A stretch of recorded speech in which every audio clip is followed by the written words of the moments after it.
Saya ucapkan selamat malam, salam bahagia, salam sejahtera bagi kita sekalian. Khususnya bagi Bapak, Ibu, Saudara, Saudari sekalian yang mengikuti ibadah online Suara Firdaus yang ke-12. Pada hari Rabu tanggal yang ke-8 ya 2020. Mari kita mengikuti dengan segenap hati karena ibadah itu berguna dalam segala hal. Ibadah itu berguna dalam segala hal, baik untuk hal yang jasmani, baik juga dalam hal yang rohani. Bisa menyelesaikan semua persoalan kita, pergumulan kita. Ibadah itu besar kuasanya. Karena itu kita mulai ya ibadah ini yang merupakan ibadah Paskah ya, pendahuluan Paskah, karena pada tanggal 10 hari Jumat kita sudah masuk pada Paskah, hari kematian Tuhan Yesus. Mari saya undang kita bagi berdiri, kita nyanyikan lagu pertama yaitu Rahmat Tuhan.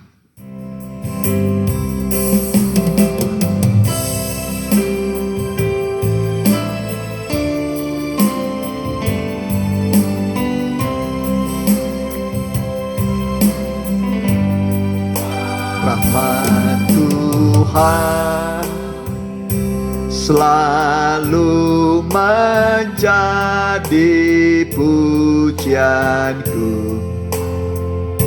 sebab olehnya ku telah dibebaskan. Ku tak sadar besar kasih-Nya padaku, melebihi tiap kesalahanku. Baik dua.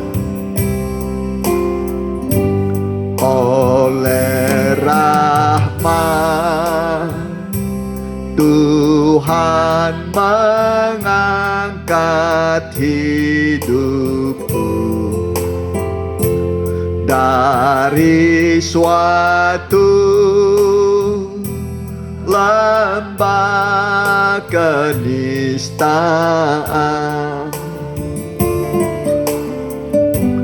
Dengan kuasa yang menyadarkan diriku, melebihi tiap kesalahanku. Kita katakan, selamanya ku akan memandang Golgota, di mana Yesus mati bagiku. Besar rahmat bagiku orang berdosa, jauh melebihi kesalahan. Besar rahmat, besar rahmat bagiku orang berdosa, jauh melebihi kesalahan. berdoa. Kembali kami datang padamu Tuhan dalam ibadah pendalaman Alkitab Prapaskah 2020. Urapi ibadah kami oleh Roh-Mu yang kudus. Pimpin setiap ibadah ini dari waktu ke waktu, dari awal sampai pada kesudahannya, sehingga kami rasakan Tuhan hadir di tengah-tengah kami, mengurapi kami, memberkati kami, memulihkan kami, mengampuni kami, dan memberi kepada kami damai sejahtera dan hidup yang kekal oleh korban-Mu. Kami serahkan ibadah ini dalam nama Tuhan Yesus Kristus. Haleluya. Amin. Mari silakan duduk, kita angkat puji-pujian, yaitu nyanyian kemenangan.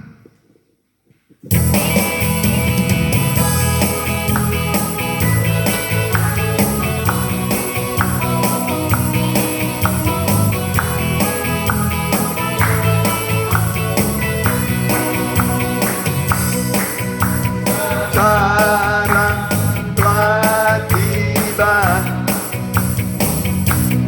keselamatan dan kuasa dan pemerintahan Allah kita, kuasanya murahnya, karena telah dilemparkannya para pendakwa kita. Sekarang telah tiba, amin, keselamatan dan kuasa dan pemerintahan Allah kita, kuasanya yang diurapinya, karena telah dilemparkannya para pendakwa kita. Sekarang anak domba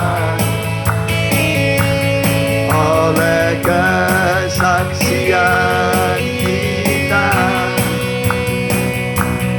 iblis dikalahkan kuasanya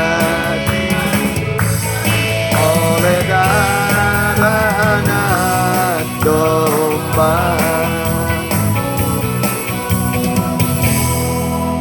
Nyanyian terakhir, Allahku tahirkanlah hatiku. Ini adalah doa permohonan Daud ketika dia menghampiri Batseba jatuh dalam dosa. Dia mohon supaya Allah mentahirkan, mengampuni dosanya. Mari kita nyanyikan, kita pakai berdiri.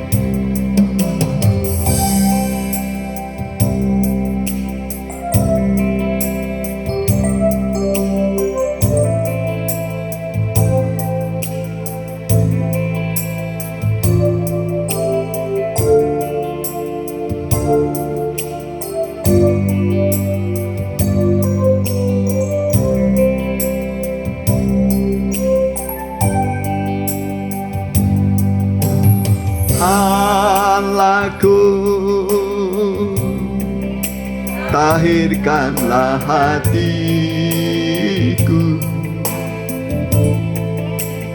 hapuskanlah segala pelanggaranku,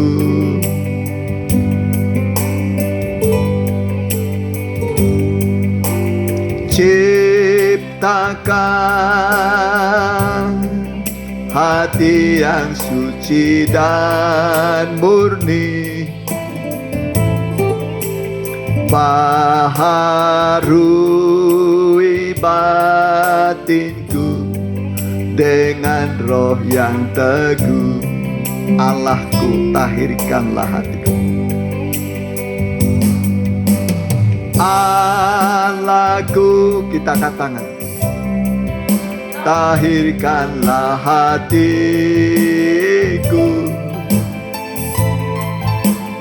hapuskanlah segala pelanggaranku.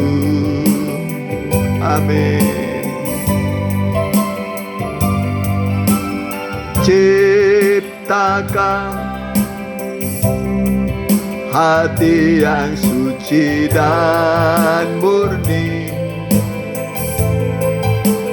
baharui batinku dengan roh yang teguh. Baharui batinku, baharui batinku dengan roh yang teguh. Kita berdoa.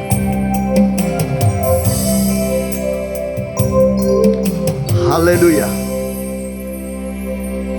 Kembali kami menundukkan diri di hadapan-Mu, anak domba Allah yang sudah tersembelih untuk menghapus dosa isi dunia.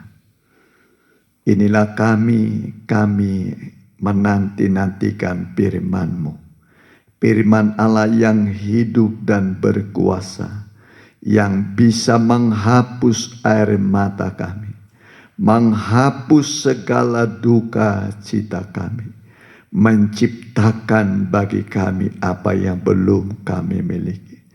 Karena kalau Allah berfirman semua ada, kalau Engkau memberi perintah semua jadi, firman-Mu tidak pernah gagal. Selagi kami mau menerima dan mendengar firman-Mu, maka firman-Mu akan mengadakan dari yang tidak ada menjadi ada. Berfirmanlah, bukakan rahasia firman-Mu. Kalau firman Allah sudah diberi, dibuka rahasianya, maka perkara-perkara yang jasmani, yang lebih kecil dari perkara yang rohani, pasti Tuhan cukupi, Tuhan pelihara, Tuhan adakan. Kami berdoa dalam nama Tuhan Yesus, Kepala Gereja Mempelai Pria Sorga. Haleluya. Amin. Silakan dulu. Puji Tuhan, kita kembali mengadakan ibadah online Suara Firdaus yang ke-12 sebagai pendahuluan dari Prapaskah. Dan untuk itu kita akan mendengarkan dulu firman Allah mengenai Paskah, ya. Kita buka dulu ya dari Yohanes pasal 1 ya, ayat 29. Nanti kita lompat sampai lompat 35. Saya baca dulu. Pada keesokan harinya, Yohanes melihat Yesus datang kepadanya, dan ia berkata, "Lihatlah anak domba Allah yang menghapus dosa dunia." Ayat 35. Pada keesokan harinya Yohanes berdiri di situ pula dengan 2 orang muridnya. Dan ketika ia melihat Yesus lewat, ia berkata, "Lihatlah anak domba Allah." Ya, puji Tuhan. Jadi itulah firman Tuhan yang akan kita dengarkan, yaitu mengenai anak domba Allah. Ya, anak domba Allah. Yohanes menunjuk kepada Tuhan Yesus setelah dia dibaptis. Dia berkata, "Lihatlah anak domba Allah yang menghapus dosa isi dunia." Ya, jadi kalau Yohanes menunjuk, berarti mata kita terarah kepadanya. Ya, terarah kepada Yesus, anak domba, ya. Anak domba Allah yang menghapus dosa isi dunia. Jadi bayangkan kehebatan korban Kristus, korban Paskah, ya, sebab Paskah itu hubungannya adalah anak domba yang diambil pada tanggal 10, kemudian dikurung selama 4 hari. Hari yang ke-14, ya, hari yang ke-14 itu dia pada waktu petang itu disembelih, lalu darahnya ditaruh pada ambang pintu, ya. Kemudian pada 2 tiang pintu itu, ya. Jadi kalau ditarik garis itu begini ke bawah, ya, vertikal, horizontal, ya. Jadi ambang ke bawah, baru kemudian 2 tiang, ditarik. Jadi bangun salib. Bangun salib. Memang darah Yesus itu adalah darah yang tercurah di atas kayu salib sebagai anak domba Allah yang menghapus dosa isi dunia. Jadi kekuatan darah itu bisa menghapus dosa isi dunia. Seulang lagi, darah Yesus anak domba Allah ini bisa menghapus dosa isi dunia. Karena kita di dunia, ya, belum di sorga, maka termasuk dosa saya dan dosa saudara, dia mau hapus. Ya, tetapi kita harus melihat dulu, memandang kepadanya, ya, yaitu korban penghapus dosa. Karena manusia dan dunia ini susah adalah karena dosa. Kalau saudara bertanya, kenapa hidupku susah? Kenapa hidupku hancur? Ekonomiku hancur, nikahku hancur, keluargaku hancur. Ya, yang menghancurkan itu adalah dosa. Saya ulangi lagi, yang menghancurkan semua itu adalah dosa. Betapa hebatnya dosa menghancurkan seisi dunia. Dulu waktu dicipta oleh Allah, sebelum ada dosa, ya, maka bumi ini, seluruh dunia sempurna. Sempurna. Ya, sempurna adanya. Tapi begitu Adam dan Hawa berbuat dosa, maka terjadilah yang kebalikannya. Alkitab mengatakan Taman Eden menjadi padang gurun. Taman Eden menjadi padang gurun. Ya. Jadi hebatnya dosa itu merusak semua yang indah di Taman Eden. Ya, tidak sulit untuk memprediksi kira-kira di mana dulu Taman Eden. Ya, Taman Eden itu ciri-cirinya adalah ada 4 sungai di situ. Pison, Gihon, Sungai Efrat, Sungai Tigris. Sungai yang besar. Ya, tinggal sekarang ini 2. Pison dan Gihon tidak ada lagi nampak. Tapi masih ada 2 lagi. Yaitu Pison, Tigris dan Efrat. Yaitu di timur tengah sana. Di daerah Irak. Ya, daerah padang gurun. Ya, disitulah dulu kira-kira Taman Eden yang indah. Yang indah. Kitab Nabi Joel mengatakan, ya, jadi Taman Eden menjadi padang gurun, seperti terbakar semua habis. Ya, betapa dahsyatnya dosa mengubah segala sesuatu. Bahkan Adam dan Hawa pun ya akhirnya mati. Mati. Pada waktu engkau memakannya, engkau akan mati. Pada hari itu engkau akan mati. Umur Adam dan Hawa tidak mencapai 1 hari. 1 hari sama dengan 1000 tahun. Jadi Adam tidak mencapai 1000 tahun, dia mati. Ya, seandainya tidak ada dosa, maka Taman Eden akan tetap menjadi Taman Eden yang indah. Dan tidak ada kematian, tidak ada penyakit.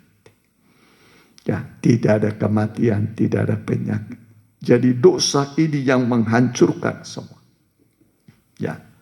Tapi Allah tidak rela, tidak sudi kalau manusia tetap dalam kehancuran pribadi, nikah, keluarga, dan usaha pekerjaan.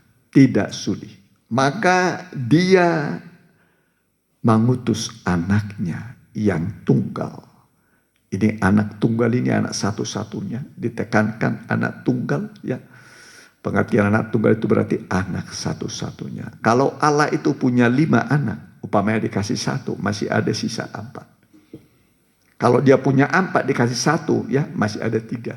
Kalau punya 3 dikasih 1 masih ada 2. Kalau punya 2 dikasih 1 masih ada 1 lagi. Ya, tapi Allah dia punya anak tunggal satu-satunya yang menciptakan langit dan bumi. Oleh dia langit dan bumi diciptakan. Ya, betapa hebat anak Allah. Ya, pencipta langit dan bumi.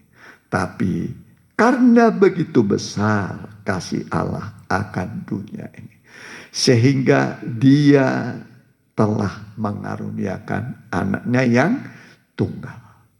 Supaya setiap orang yang percaya kepadanya tidak binasa, melainkan beroleh hidup yang kekal.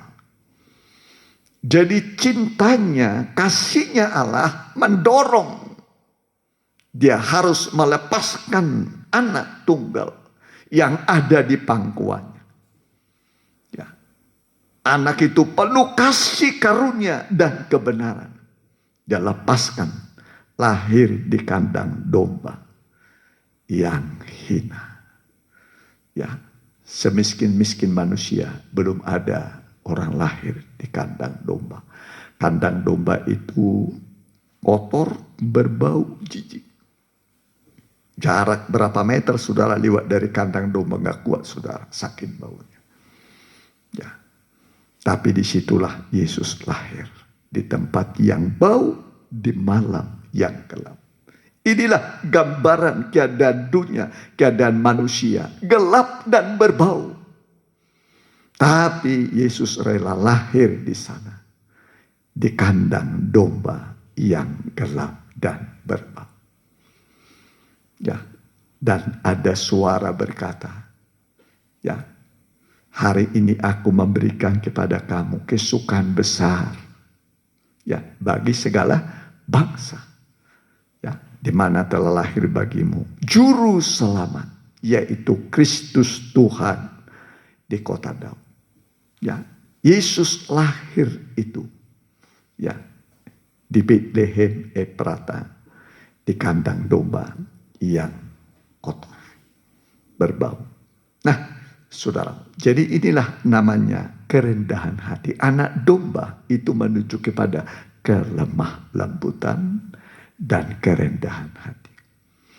Yesus memang dia berkata, aku ini lemah lembut dan rendah hati. Marilah kepadaku semua orang yang berletih lesu dan berbeban berat. Aku akan memberikan sentosa kepadamu. Datanglah pada Yesus. Jangan datang pada dukun, jangan datang kepada orang pintar. Nanti saudara ditipu habis hartamu nanti. Ya, nggak ada pertolongan saudara dapat. Cukup engkau datang pada Yesus. Ya, Dia ramah dan lemah lembut. Nanti jiwamu akan mendapatkan kelegaan, ketenteraman, ketenangan. Kedua tangannya terbuka padamu. Ya. Terbuka padamu. Dan dia berjalan selama di dunia ini. Dia berkeliling dari desa ke desa, dari kota ke kota, untuk mencari orang-orang berdosa. Untuk mencari orang-orang berdosa. Ya, bukan mencari orang yang benar, tapi mencari orang berdosa. Ya, jadi ini sebagai pendahuluan dari Paskah. Ya, nanti pada Paskah itu Tuhan Yesus disalib. Ya, diadili, ya, tapi tanpa suatu kesalahan. Ya, tanpa suatu kesalahan. Pilatus berkata, aku sudah memeriksa perkaranya. Raja Herodes juga memeriksa perkara. Tidak ada suatu kesalahan. Ya, jadi Yesus mati itu tanpa dosa, tanpa suatu kesalahan. Lalu kesalahan siapa? Yang dipikulnya, yang ditanggungnya. Alkitab mengatakan sesungguhnya penyakit kitalah yang ditanggungnya. Kelemahan kita yang dipikul, yang ditanggungnya. Dosa-dosa kitalah yang dipikul, yang ditanggungnya. Ya, dosa-dosa kita. Dan di atas kayu salib ada banyak ucapan Tuhan Yesus. Paling sedikit 7 ada ucapan Tuhan Yesus. Salah satunya adalah, Bapa, ampunilah mereka. Bapa, ampunilah mereka. Seruan Tuhan ini adalah seruan anak domba Allah kepada Bapaknya, bahwa dia sudah menanggung dosa isi dunia. Dia menanggung dosa isi dunia. Dan dia berkata, Bapa, ampunilah mereka. Jadi kematian Tuhan adalah korban penghapus dosa untuk mengampuni semua dosa manusia. Karena dosa inilah yang membuat manusia susah. Dosa ini yang membuat manusia sakit-sakitan. Dosa ini yang membuat manusia mengalami kehancuran. Baik nikah, keluarga, anak-anak hancur karena dosa manusia. Dan Tuhan mau memulihkan. Ya, Tuhan mau menolong semua kehidupan kita. Ya, jadi korban Kristus ini nanti bisa mempersatukan. Ya, mempersatukan nikah, keluarga yang sudah tercerai-berai, ya, bisa nanti menjadi utuh, menjadi satu. Karena rencana Tuhan penyelamatan adalah keluarga. Keluarga terdiri dari suami, istri, anak-anak. Kalau di situ ada mertua, mitoha, ya, selamat. Harus selamat. Ya, jadi perjuangan kita adalah supaya semua keluarga selamat. Ya, jadi Tuhan Yesus berkata kepada Zakeus, hari ini telah terjadi keselamatan bagi seisi rumah ini, karena seisi rumah ini adalah keturunan Abraham. Ya, jadi seisi rumah, maunya Tuhan itu seisi rumah selamat. Ya, ini rencana Tuhan. Puji Tuhan. Ya, semoga kita bisa menangkap ini. Jadi sifatnya dosa itu seperti penyakit kusta. Seperti penyakit kusta. Saudara baca nanti dalam Imamat 13, Imamat 14, ya, kitab Imamat 13-14 itu bicara soal ciri-ciri orang penyakit kusta, kemudian penyembuhan atau orang yang sudah sembuh itu ada cirinya, tapi imam yang memeriksa. Ya, imam itu memeriksa apakah seseorang itu kusta. Kemudian kalau dia dinyatakan kusta, maka dia harus diasingkan. Harus diasingkan. Ya, karena kusta ini bisa rupanya menular. Ya, jadi dia harus diasingkan. Ya, itu orang kusta, pakaiannya ya cabi-cabi lah begitu. Ya, rambutnya juga begitu, ya. Tidak rapi, ya. Namanya orang kusta, dan kalau ada orang lewat dia harus tutup mukanya, dia harus berkata najis, najis. Dia harus menyatakan dirinya najis supaya orang jangan mendekat kepadanya. Sekali lagi, supaya orang jangan mendekat kepadanya. Dan daging orang kusta itu di mana-mana ada daging liar. Ya, keputih-putihan, kemerah-merahan, memakan lebih dalam.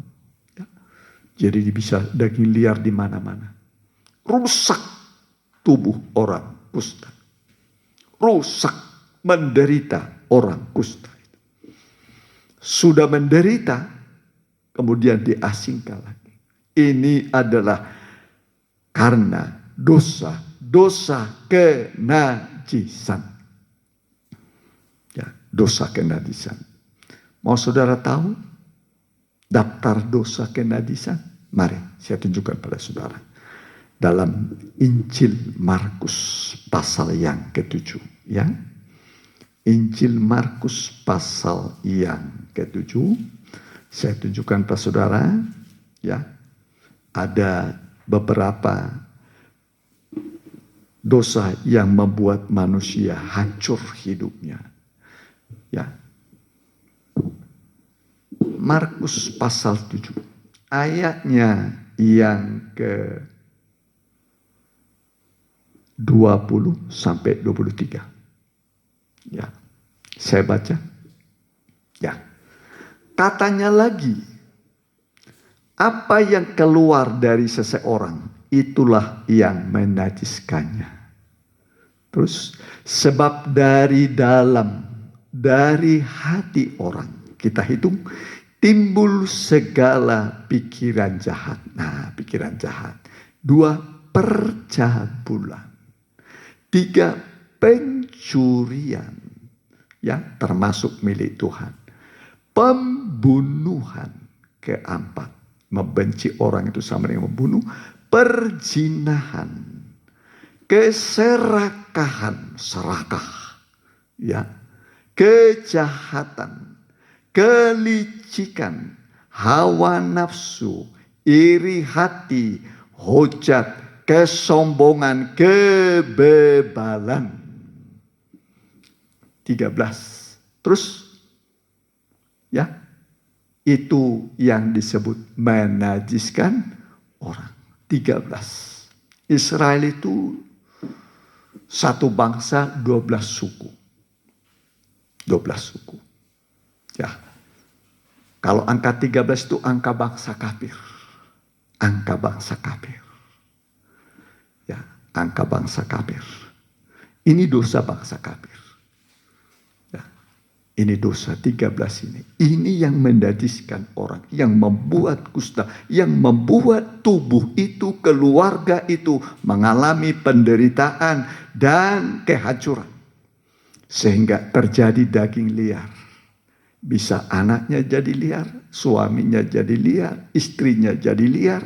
Ya, pokoknya liar. Daging liar, anggota tubuh yang liar. Nah, saudaraku,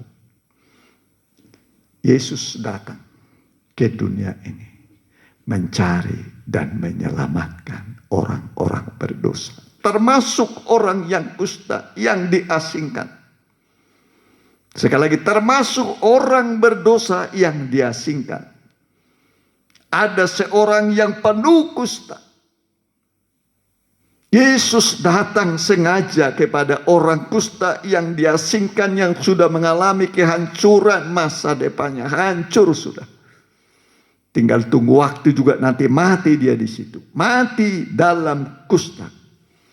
Dan Alkitab mengatakan, kitab Wahyu mengatakan, Orang najis tidak bisa masuk surga Yerusalem baru. Orang najis tidak bisa masuk ke dalam Yerusalem baru, ke langit yang baru, bumi yang baru. Kalau mau masuk ke sana harus disucikan. Harus disucikan. Yang bisa menyucikan dosa adalah darah Yesus. Yang bisa menyucikan orang berdosa adalah darah Yesus. Makanya Yesus mati. Darahnya adalah darah yang mengampuni semua dosa umat manusia. Jika engkau merasa dirimu hancur hidupmu, hancur-hancuran hidupmu, engkau sudah seperti terbuang engkau. Seperti dikucilkan engkau. Tuhan mencari engkau sekarang. Tuhan mencari engkau, dia datang padamu. Dia mau mengampuni dosamu. Dia mau mengampuni dosamu. Sebab Alkitab mengatakan, tanpa penumpahan darah tidak ada keampunan dosa. Tanpa penumpahan darah tidak ada keampunan dosa. Kalau dulu bagi orang kaya itu lembu korbannya, darahnya mengampuni dosa orang kaya. Kalau orang yang sedang, domba yang dikorbankan. Kalau orang miskin, burung tekukur atau merpati yang dikorbankan. Tapi harus ada darah yang dikorbankan. Yesus adalah pengganti lembu, domba, burung tekukur. Darahnya mengampuni. Ya, ada nyanyian mengatakan, darahnya amat kuasa, sucikan dari dosa, lepaskan segala susah, darahnya tebus saya. Darahnya amat kuasa, sucikan dari dosa, lepaskan segala susah, darahnya tebus saya. Susahmu hilang kalau dosamu diampuni, ditebus. Yesus datang pada orang kusta ini yang sudah hancur hidupnya, hancur-hancuran. Dia datang kepada orang kusta ini. Orang kusta berkata, kalau engkau mau, engkau dapat mentahirkan aku. Kalau engkau mau, engkau dapat menyucikan aku. Ya, kalau dalam pola kemah suci tabernakel, ini.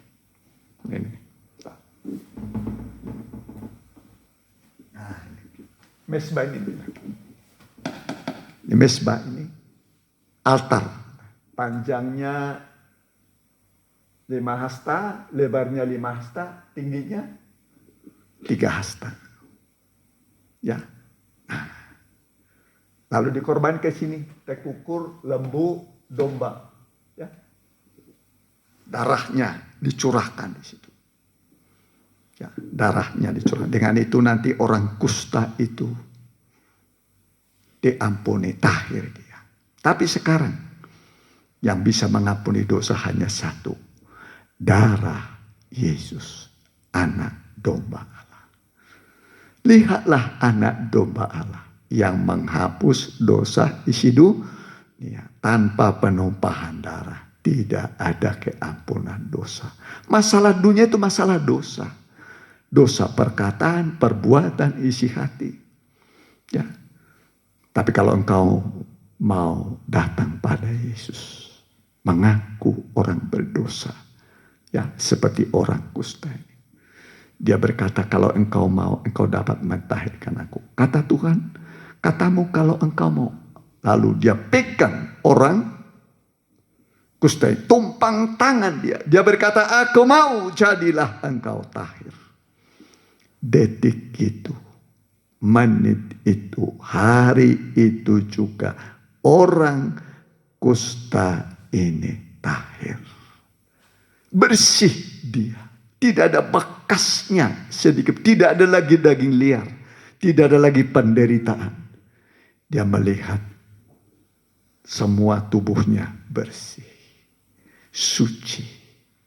Suci. Inilah kuasa korban Kristus. Kuasa Paskah.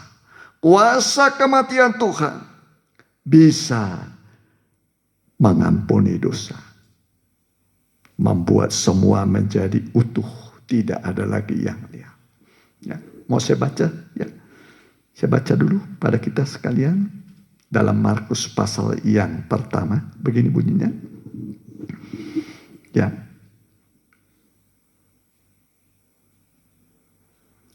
Ayatnya yang ke 40 ya, 40 ya, 40. Seorang yang sakit kusta datang kepada Yesus dan sambil bertelut di hadapannya ia memohon bantuannya. Katanya, kalau engkau mau, engkau dapat mentahirkan aku. Maka tergeraklah hatinya oleh belas kasihan.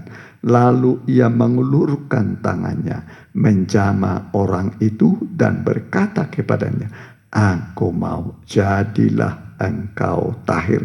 Seketika itu juga lenyaplah penyakit kusta orang itu dan ia menjadi tahir. Tahir itu maksudnya suci. Ya. Jadi Yesus itu datang. Orang kusta ini juga mohon belas kasihan. Datang kepada Yesus. Jadi Yesus datang ke dunia ini, saudara juga mau datang. Datanglah pada Tuhan. Ya, ibadah ini akan bisa menolong saudara. Ya, karena ibadah itu berguna dalam segala hal. Ya, dalam segala hal. Untuk mempersatukan apa yang telah tercerai-berai. Ya, apa yang sudah rusak. Hidupmu mungkin sudah seperti orang kusta ini, hancur-hancuran. Ya, hancur-hancuran hidupnya. Sekali lagi hancur-hancuran. Bisa saja saudara engkau punya uang, tapi hancur-hancuran. Rohanimu hancur, keluargamu hancur. Ya, yang bisa mempersatukan cuma satu, korban Kristus. Korban Kristus bisa mempersatukan yang tercerai-berai. Ya, bisa mendapat pengampunan. Nanti korban ini korban yang menghapus dosa isi dunia. Ya. Jadi salah satu nama dari Tuhan Yesus dalam perjanjian baru, ya, khususnya kitab Wahyu itu adalah anak domba.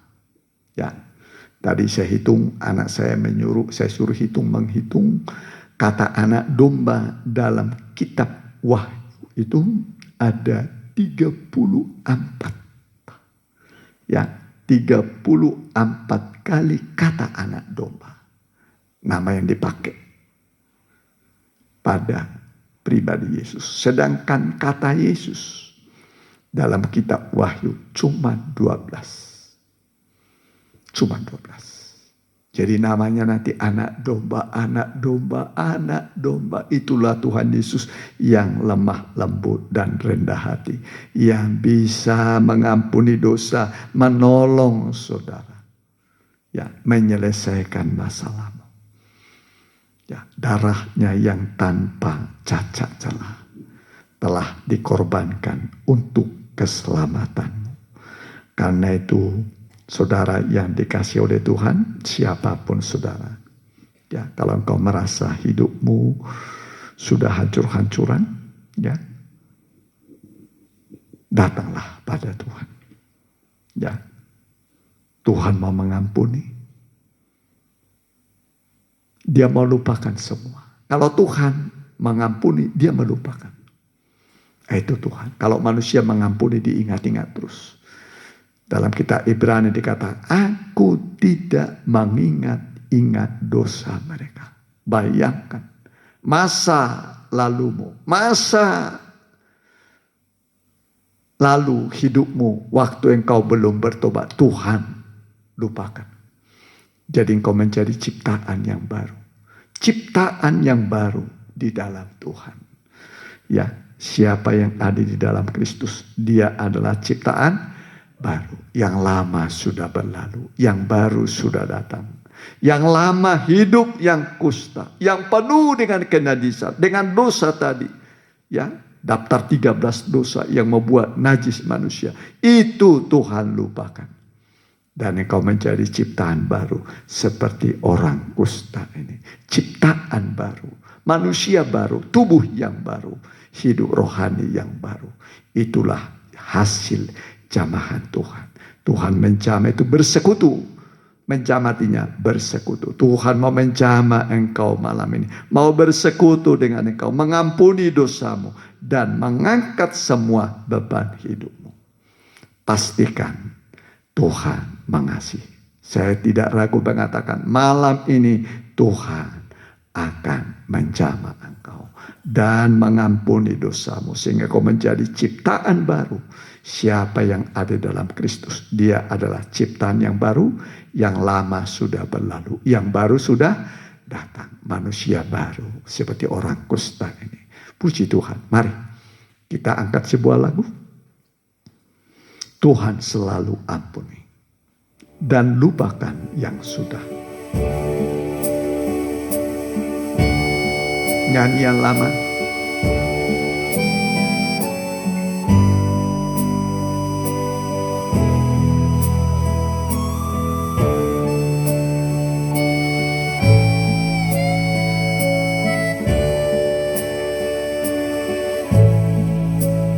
Tuhan selalu ampuni dan lupakan yang sudah. Dia takkan ingat salahku.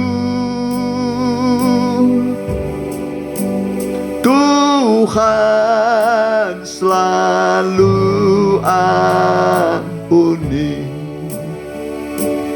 Kita berdiri. Tuhan selalu ampuni. Amin. Dan lupakan yang sudah. Dia takkan ingat salahku. Tuhan selalu ampuni. Mari, datanglah pada Tuhan Yesus. Dia mau terima engkau apa adanya. Jika engkau merasa dirimu najis penuh dengan dosa, untuk mula Dia datang. Tuhan mau menolong engkau, mengampuni engkau. Tuhan mau jamah tubuhmu, hidupmu yang menderita, yang penuh dengan dosa. Dia mau mengampuni engkau dengan darah-Nya. Dia memulihkan keadaanmu, nikahmu, masa mudamu, keluargamu. Pada Dia ada kuasa mencipta ulang. Menjadi ciptaan yang baru. Menjadi ciptaan yang baru seperti orang kusta ini. Yang lama sudah berlalu. Yang baru sudah datang. Kalau engkau mau didoakan, taruhkan tanganmu pada dadamu. Hamba berdoa buat anak-anakmu. Seberapa mereka yang mau didoakan. Mohon belas kasih kemurahan-Mu. Tumpangkan tangan-Mu, jamah mereka Tuhan. Pulihkan mereka, sembuhkan mereka, rangkul mereka, peluk mereka. Hamba berdoa dalam nama Tuhan Yesus. Darah Yesus menyucikan dosamu dan engkau dijadikan menjadi ciptaan yang baru. Engkau dipulihkan, pribadimu dipulihkan, nikahmu, pekerjaanmu, usahamu akan dipulihkan oleh Tuhan. Karena Allah sanggup memulihkan engkau. Kuasa penciptaan turun padamu dalam nama Tuhan Yesus. Engkau mendapat pemulihan dari Tuhan, keampunan dari Tuhan. Dalam nama Tuhan Yesus. Terima kasih Tuhan. Terima kasih, terima kasih. Berkati sekalian yang mengikutinya, baik langsung dan siaran tunda. Hamba berdoa di dalam nama Tuhan Yesus. Tuhan berkati semua anak-anak-Mu yang hadir, yang mengikutinya. Berkati keluarga, usaha, pekerjaan mereka, kesehatan mereka. Kami juga berdoa bangsa Indonesia. Berkati bangsa yang besar ini. Biarlah Tuhan menurunkan berkat-Mu pada setiap suku-suku bangsa, pulau-pulau di Indonesia. Kami doakan Tuhan turunkan berkat-Mu. Terima kasih Tuhan. Mereka yang sakit Tuhan, beri kekuatan, lawat mereka, sembuhkan mereka. Dan sekarang saudaraku, terimalah berkat dari Allah Bapa, Anak dan Roh Kudus dalam nama Tuhan Yesus Kristus. Haleluya. Amin.